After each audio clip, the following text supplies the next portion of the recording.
उन्होंने बीजांड की संरचना के बारे में पढ़ा था, बीजांड के प्रकार देखे थे और गुरु बीजाणु जनन के बारे में पढ़ा था, भ्रूण कोश के निर्माण के बारे में पढ़ा था। इस क्लास में हम परागण की प्रक्रिया के बारे में देखते हैं, परागण के प्रकार और परागण के प्रकारों का वर्णन देखते हैं। और परागण किसे कहते हैं? परागण उस प्रक्रिया को कहते हैं जिसमें पुष्प के परागकोश से पराग कणों का अंडक की वर्तिकाग्र पर स्थानांतरण होना परागण कहलाता है। परागण कहते हैं किसे है कि पुष्प के परागकोश से, पुष्प के परागकोश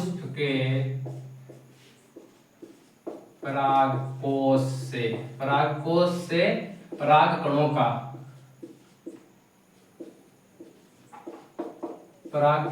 का स्थानांतरण, क्या होता है इनका?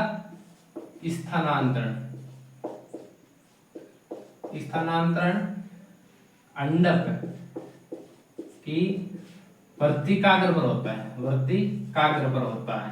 तो इस संपूर्ण प्रक्रिया को परागण या पॉलिनेशन कहते हैं, परागण कहते हैं। परागण के प्रकार देखते हैं तो परागण सामान्यतः दो प्रकार का होता है। परागण दो प्रकार का होता है, स्वपरागण और परपरागण। परागण के प्रकार में हम देखते हैं, फर्स्ट है स्वपरागण और सेकंड है परपरागण। फर्स्ट स्वपरागण सेल्फ पॉलिनेशन और सेकंड परपरागण और स्वपरागण क्रॉस पॉलिनेशन। स्वपरागण सामान्यतः दो प्रकार से होता है। एक तो स्वक्युग्मन और सजात पुष्पी परागण। स्वक्युग्मन प्रक्रिया में होता है कि पराग कणों का स्थानांतरण उसी पुष्प की वर्तिकाग्र पर हो जाता है। पराग कणों का स्थानांतरण या परागण उसी पुष्प की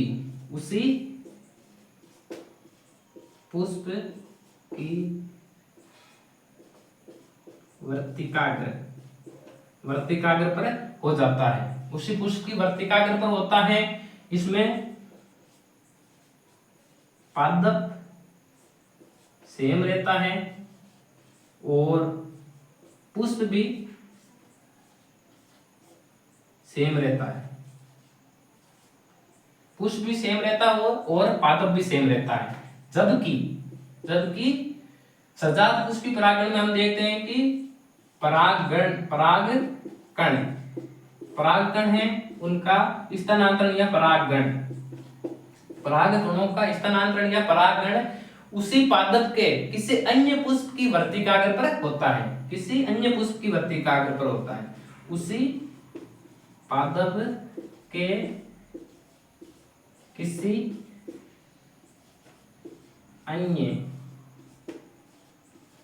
पुष्प की वर्तिकाग्र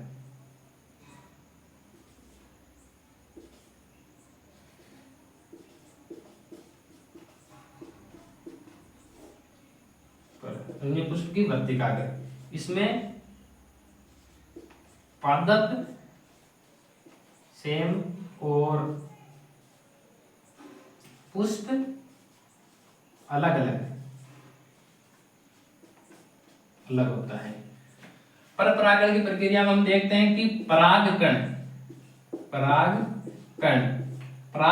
परागण की प्रक्रिया द्वारा उसी जाति के किसी अन्य पुष्प की वर्तिकाग्र पर होता है।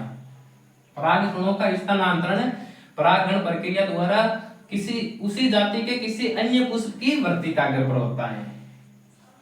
उसी जाति के किसी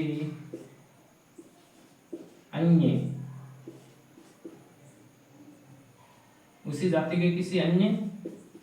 पादप की वर्तिकाग्र पर स्थानांतरण होता है। इसमें पुष्प अलग अलग होता है और पादप भी अलग अलग होता है। इसे सजात परागण भी कहते हैं, सजात परागण कहते हैं, क्योंकि इसमें पादप की जाति समान रहती है। अब इनके हम डायग्राम देखते हैं।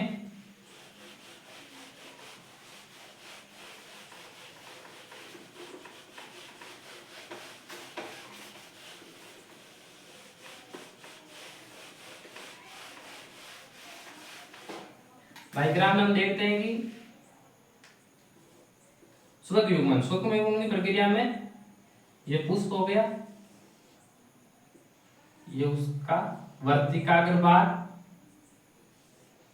ये पुंकेसर, परागकोश से परागकोश से पराग कणों का परागगण उसी पुष्प की वर्तिकाग्र पर होता है तो उसे स्वक युग्मन कहते हैं। पादप सेम,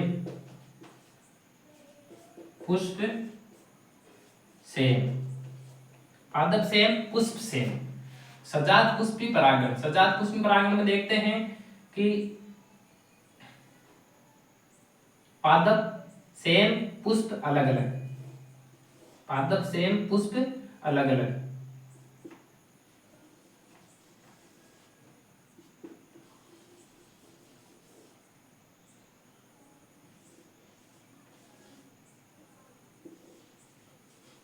इसमें दो प्रकार के पुष्प पाए जाते हैं।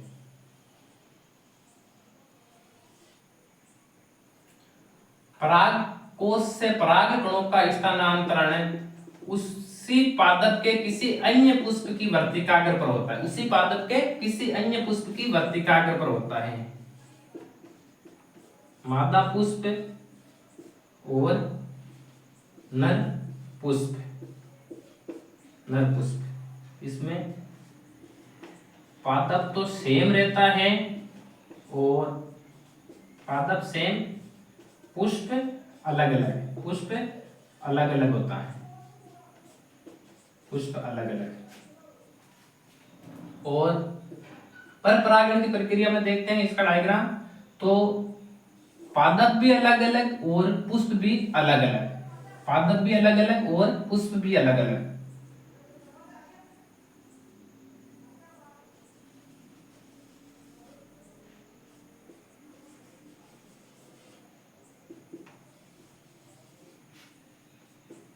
पादप भी अलग अलग और पुष्प भी अलग अलग।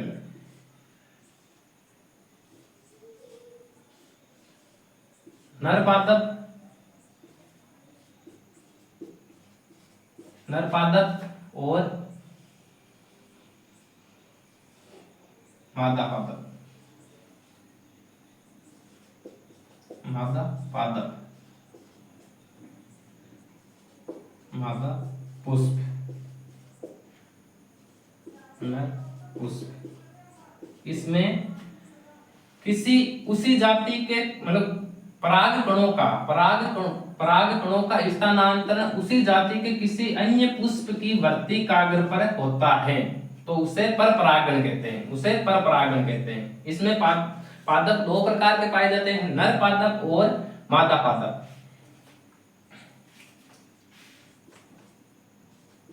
पादप अलग अलग, पुष्प भी अलग अलग, अलग अलग, पुष्प भी अलग अलग होते हैं। अब हम स्वयं परागण के अनुकूलन या युक्तियों के बारे में पढ़ेंगे। स्वयं परागण किस प्रकार से होता है, इनका अनुकूलन क्या क्या है, किस प्रकार से होता है वो तो हमने देख लिया था। अब इनका अनुकूलन पढ़ेंगे।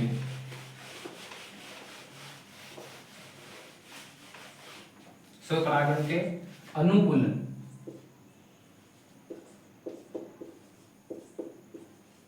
अनुकूलन या युक्तियां।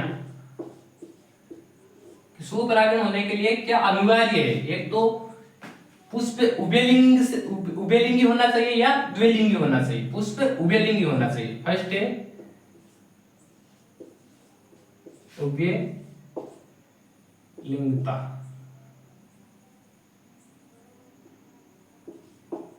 उभयलिंगता, उभयलिंगता, उभयलिंगी पुष्प। एग्जाम्पल देखते हैं, मटर। पुष्प में पुंकेसर व जायांग दोनों उपस्थित होने चाहिए। पुष्प में पुंकेसर व जायांग दोनों उपस्थित होने चाहिए। पुष्प द्विलिंगी होना चाहिए, द्विलिंगी होना चाहिए। सेकंड है समकाल परिपक्वता। समकाल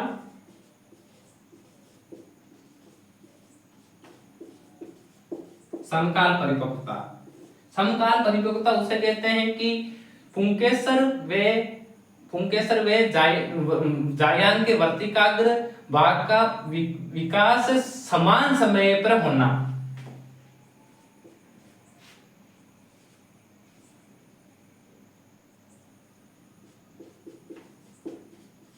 परागकोश में परागकण एंड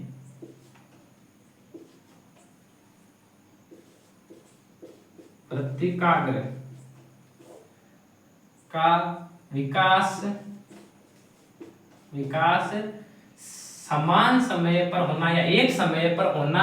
और जब परागकोश का स्फुटन होता है तो उस समय वर्तिकाग्र भाग ग्राही अवस्था में होना चाहिए। उस समय वर्तिकाग्र भाग ग्राही अवस्था में होना चाहिए। इसका उदाहरण है सदाबहार। सदाबहार। तीसरा है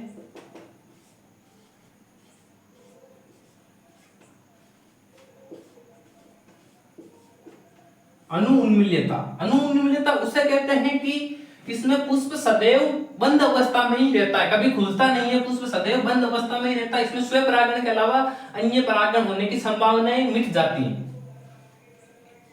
पादप सदैव, पुष्प सदैव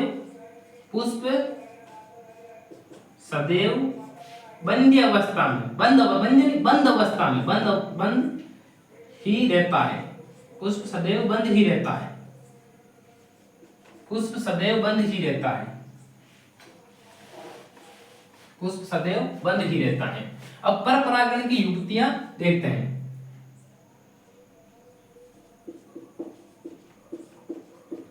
युक्तियां या अनुकूलन।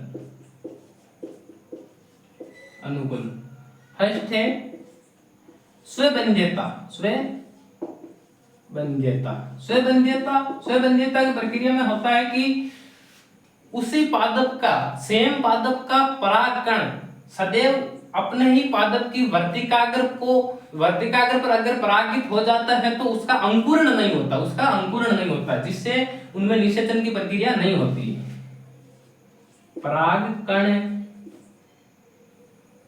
परागकण का स्थानांतरण या परागण उसी पादप की या उसी पुष्प की वर्तिकाग्र, उसी पादप पुष्प की वर्तिकाग्र पर हो जाता है तो उसमें अंकुरण की प्रक्रिया नहीं होती है और उनमें स्वपरागण नहीं हो पाता है।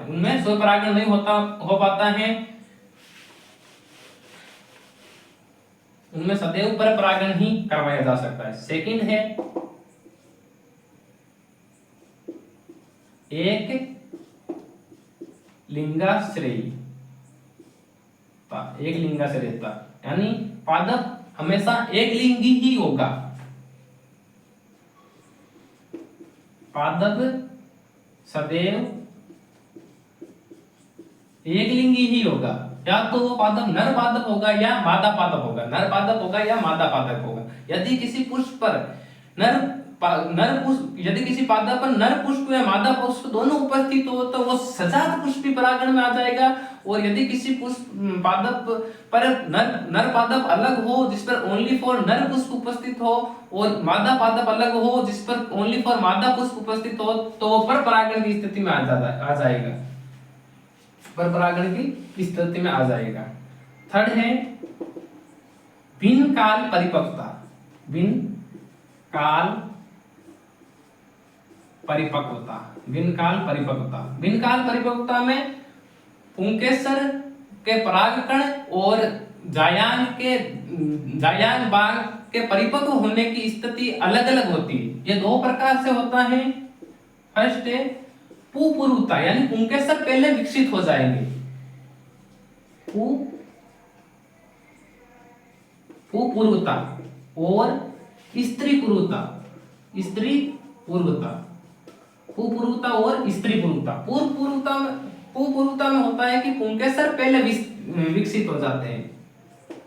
पुंकेसर या परागकण पहले विकसित हो जाते हैं, जबकि वर्तिकाग्र भाग उस समय ग्राही नहीं होता है। और इसमें स्त्री पूर्वता में जायान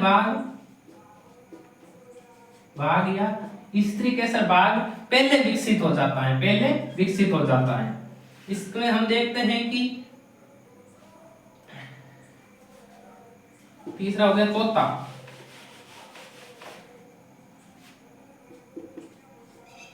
चौथा है अवरुद्ध परागण या हाइपोगेमी। अवरुद्ध परागण की प्रक्रिया में होता है कि पराग कणों में संरचनात्मक बाधा उत्पन्न हो जाती है। पराग कणों के संरचनात्मक बाधा उत्पन्न हो जाती है। ये क्या होती है? हाइपरगेमी यानी संरचनात्मक बाधा उत्पन्न हो जाती है। संरचनात्मक बाधा दो प्रकार से उत्पन्न होती है। दो प्रकार में होता है कि पहली वर्तिका बड़ी हो जाती है, परागकण तो वर्तिका बड़ी हो जाती है, जबकि पुंकेसर छोटे रह जाते हैं। इनमें संरचनात्मक बाधा आ गई। और दूसरी प्रकार से होगा कि परागकोश का स्फुटन तीव्र गति से होता है, जिससे परागकण दूर दूर जाके गिर जाते हैं और उसी पादप की वर्तिका को निषेचन के लिए परागित नहीं कर पाते हैं। उनमें परागण नहीं होता है और परागकण दूर दूर जाके गिर जाते हैं। वर्तिका बड़ी, पुंकेसर छोटे और परागकोश स्फुटन तीव्र गति से होता है। चौथा हो गया। अब पांचवा अनुकूलन या हम कह सकते हैं पांचवी युक्ति या पांचवा अनुकूलन पर परागण के लिए है, वो है विषम वर्तिकाग्र। विषम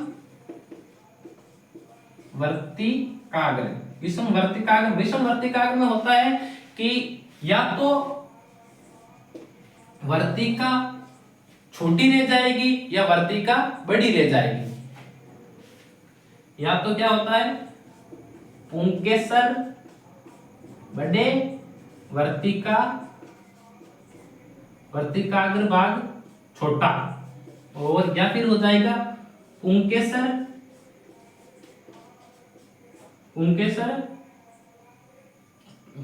छोटे, वर्तिकाग्र भाग बड़ा। तो इसमें होगा कि बड़ा पुंकेसर सदैव बड़े वर्तिकाग्र भाग पर ही परागित होता है और निषेचन की प्रक्रिया करता है, जबकि छोटा पुंकेसर सदैव छोटे वर्तिकाग्र वाले भाग को ही निषेचन के लिए परागित करता है। तो इनमें स्वयं परागण की प्रक्रिया नहीं हो पाएगी, सदैव पर परागण की प्रक्रिया ही होगी। अब हम देखते हैं कि पर परागण किस किस प्रकार से होता है। पर परागण की विधियां, ये तो उनका अनुकूलन हुआ था। अब पर परागण की विधियां, पर परागण सामान्यतः दो प्रकार के साधनों से हो सकता है। पर परागण सामान्यतः दो प्रकार के पर परागण की विधियां दो प्रकार के साधनों से होती है। साधन दो प्रकार के होते हैं। फर्स्ट होता है जैविक साधन और दूसरा होता है अजैविक साधन। अजैविक साधन और दूसरा अजैविक विधि या साधन कह सकते हैं जिनसे परागण होता है, और दूसरा है जैविक।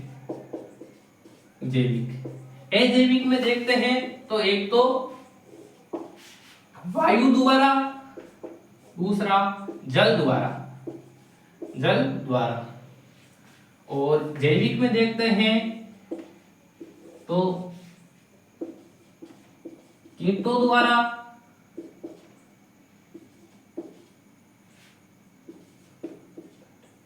चमगादड़ या जीवों द्वारा, जीवों द्वारा। और तीसरा हो जाएगा आपके पक्षियों द्वारा, पक्षियों द्वारा, पक्षियों द्वारा। फर्स्ट देखते हैं वायु द्वारा। जब वायु द्वारा परागण होता है, पर परागण की प्रक्रिया में देखते हैं कि वायु द्वारा परागण होता है तो परागकणों, परागकोश में परागकण उच्च सांद्रता में पाए विकसित होंगे, उनकी सांद्रता अधिक होगी, क्योंकि वायु द्वारा कुछ तो अलग वर्तिकाग्र से अलग भाग में ही गिर जाते हैं, तो उनकी परागकणों की संख्या अधिक होगी। वायु द्वारा, वायु द्वारा परागण, वायु द्वारा परागण अधिकांश पादपों में वायु द्वारा ही परागण हो जाता है।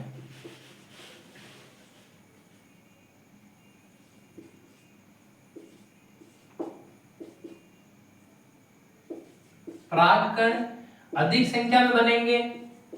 परागकण की संरचना में देखते हैं, परागकण शुष्क होंगे, परागकण शुष्क होंगे और अधिक संख्या में होंगे, खुरदरे होंगे, खुरदरे होंगे।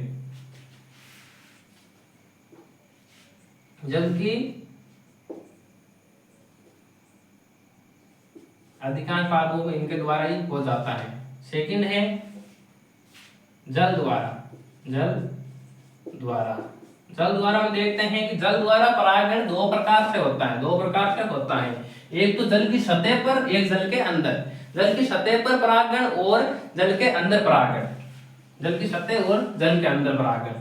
तीसरा है पक्षियों द्वारा, पक्षियों द्वारा।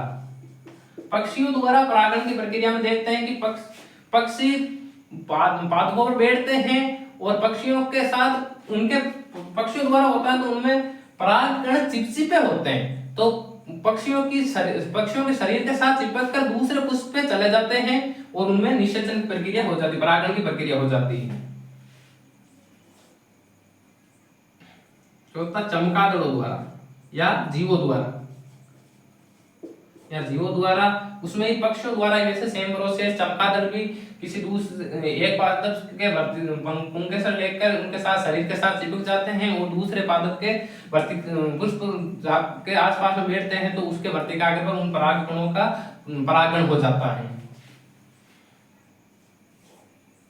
पांचों कीटों द्वारा, कीटों द्वारा सर्वाधिक परागण इसी प्रक्रिया में होता है। इनमें कीटों में सर्वाधिक मधुमक्खियों द्वारा परागण होता है। कीटों द्वारा परागण होता है, वो पुष्प रंगीन होते हैं, उनके परागण चिपचिपे तो होते हैं, साथ ही उनमें मकरंद की मात्रा अधिक पाई जाती है और कीट, मधुमक्खियां और बीट्स अधिक मात्रा में खुशबू या गंध कह सकते हैं, उसकी गंध की ओर जाती है और मकरंद स्राव के लिए परागण करती है।